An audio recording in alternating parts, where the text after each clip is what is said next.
Now, let's be absolutely clear. When a man over 60 loses their lower body strength, it's just more than losing strength. And this is not about vanity. It's not about losing mass. It's not about aesthetics. It's not about looking good. When a man over 60 loses their lower body strength, it's a matter of life and death. At best, it is a matter of dignity. If you lose your lower body strength as a man over 60, you will not be able to get off a dining chair. You will not be able to get out of a car seat. You will not be able to get out of a toilet. You will not be able to get out of an armchair. Now think about how many times every person, not even only a man over 60, does those things. How many times you get off a dining chair? How many times you get off a sofa? How many times you get out of a car from a sitting position? How many times do you have to get up from a lower position to a standing position? Now the challenge is, most of the training that's out there is focused on aesthetics, it's focused on looking good, it's focused on V-tapers, it's focused on bicep sizes. That's all fine if you are under 30. If you are over 60, that is not your priority. Your priority is to stay foundationally strong, foundationally capable, and being able to live for the rest of your life in capable condition and in dignity. A man over 60 who does not have those capabilities will not only lose the ability to move in the real world, to interact with the physical world, to do things for themselves, to lose independence, but they will lose their dignity and their respect, whether they say so or not. Today, as a follow-on to a previous video, which is called the chair rise exercise, the 5 chair rise exercises that every man must master, which is another video. As a follow-on to that video, and I suggest you go and watch that after this video, we are deep diving into 5 stances that every man must do to be able to live an independent, capable, dignified life. Now, what you'll notice here is we are talking about sitting down on a chair in the previous video, which I suggest you go and look afterwards. I'll put it here for reference. But this time we're talking about your stances. This is all about mastering the space between a sitting position and a standing position. How you master that space in between it. That's what determines your independence. That's what determines how capable you are. That's what determines how you can live your life in dignity and respect. Now, let's go into it. There are 5 levels or 5 standing postures that every man over 60 must master to be able to live that independent life I've just described. Now, we're going to go through them. In fact, this is known in the industry as the horse position. But let's not get phased, let's not get diverted by the terminology or the lingo. What matters is exactly utilizing the positions. Because in the industry, for the younger people, it's just about what the horse position is, and they go straight to level 5, which for most over 60s, they're not able to do that. So what I've done here is I've broken down the levels from 1 to 5, which means you can do these positions. I don't want to be frightened by the word horse stance, thinking that's too onerous, because you are starting from level 1, which just a decomposition of the 5 levels, which enables you to start from a position that's safe up to a level of mastery, which is level 5. Okay, so let's dive in.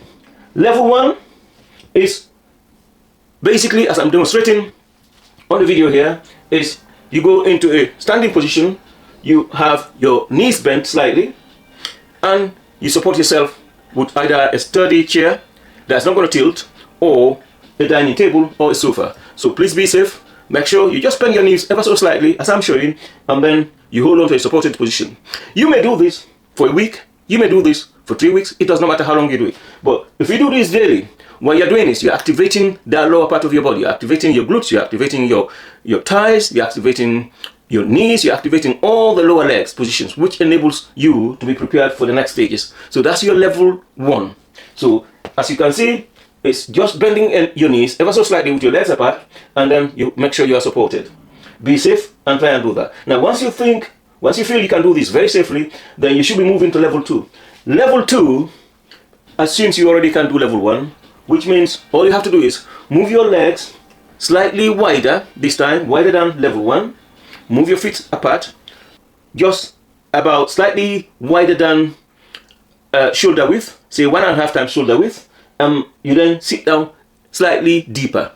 than what you did in level 1. So instead of just your knees bent a little bit, you sit down slightly deeper with your knees still bent. Now your feet are wide, about 1.5 times wider than shoulder width, and then you still are supported, so please be safe. That's your level 2.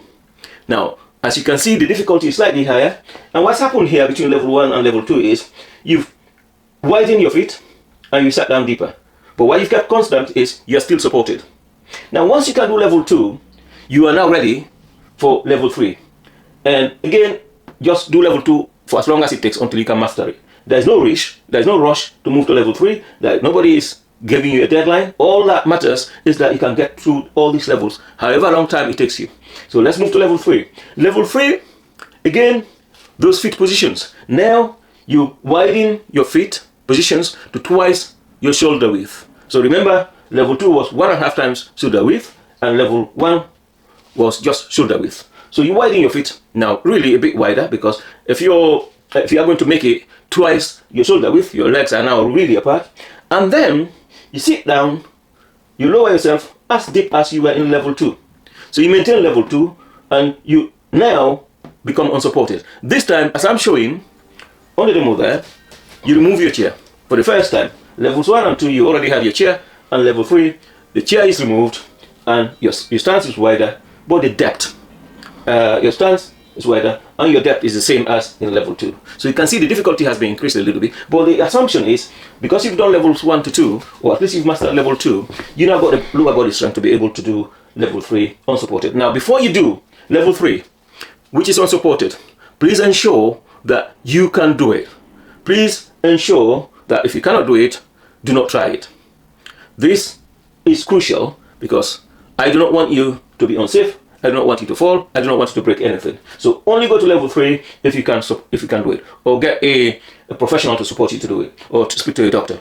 Now, if you can do level 3, then that is the beginning of great things to happen, because now at level 3 you did not need the support.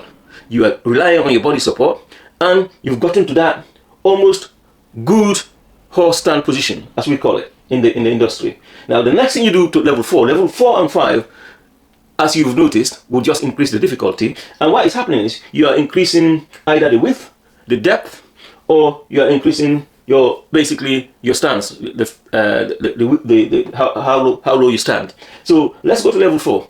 Level 4, you keep the same width, leg width apart as in level 3, the same low depth, lowering your body as in level 3, or as also in level 2, but this time also you are unsupported. But what you're doing here is you are really going lower, and you are staying a bit longer.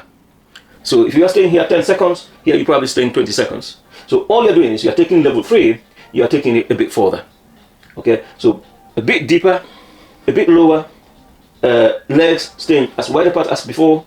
There's no need to go beyond twice shoulder width, and then you are unsupported, of course, and then you stay a bit longer until your body is almost screaming, your lower body is almost screaming. Now, for all I care, you could stop at level 4. However, there's always an elite level in this. The elite level is just level 4. Again, level 4, as you can see, I was demonstrating here. Level 5 is just higher than level 4. In other words, you do everything in level 4, but then this time your torso, your body is upright, and you are lower down, and this time you are almost, it appears you are sitting on a stool as opposed to a chair, as I'm showing on the video here. And again, you're staying longer. So it's all about how low you can go, almost keeping your thighs and your body parallel to the floor, and ensuring as though you are sitting on a stool, as opposed to here where you're sitting maybe on a chair, on a dining chair. So you're going lower, and you're becoming more stable, and you look quite upright, as I'm showing in the video here. Now, these are the 5 levels. It's so important that you do this in good form. It's so important that you do not try and do it all in one go, or try and master it all so quickly. Take your time, because the key thing here is to master this in a way that's safe for somebody who is over 60.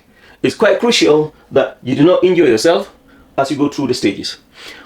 If you can do this, what this means is, it means sitting down on a chair or getting up, the subject of what I did in the chair rise becomes easy. In fact, the movements here are the underlying foundations that enables doing the chair rise almost easy, very easy. You don't have to think about it. Again, the whole purpose of these exercises, both the chair rise exercise, which was a previous video, which again you need to go and watch after this one, and this exercise, which is called the horse stance, is two things. One, the ability to move from a standing position to a sitting position effortlessly without risking anything. So it's allowing you to own that space between sitting and standing position. Most of what people over 60 do is either they're sitting or they're standing, or they're transitioning from sitting and standing. So owning that position safely is what this is all about. Crucially, what this does, it ensures that you've got balance. It ensures that whilst you are navigating between that sitting position and that standing position, or that high body posture to a lower body posture, it ensures that you are able to navigate that without being unsafe, without falling down, because once again, the biggest cause of death, sudden cause of death, apart from heart attack and other things, the biggest accidental deaths after car accidents for over 60s tends to be falls and breaking bones. So, and that's all as a result mostly of lower body strength, because when you misstep or when you trip, you're unable to catch yourself, and that's what causes the falls. If you can strengthen this body, you can't trip, and you may not fall because you catch yourself. Or if you fall because of the body strength, nothing will happen because your bones will be strong as well. You'll be safe, and even if something happens, you recover very quickly. So this is not just about the ability to make movements. It's also, if something happened to you that you did not expect, like an accident, like a fall, like a trip, you are able to prevent it. And if you can't do that, if you fail, you'll be able to recover very quickly. So this is life and death for most people. Now, it's so important that this is not seen as just a daily exercise to say you're staying fit. This is insurance against some of the worst things that can happen to over 60. Now let's go.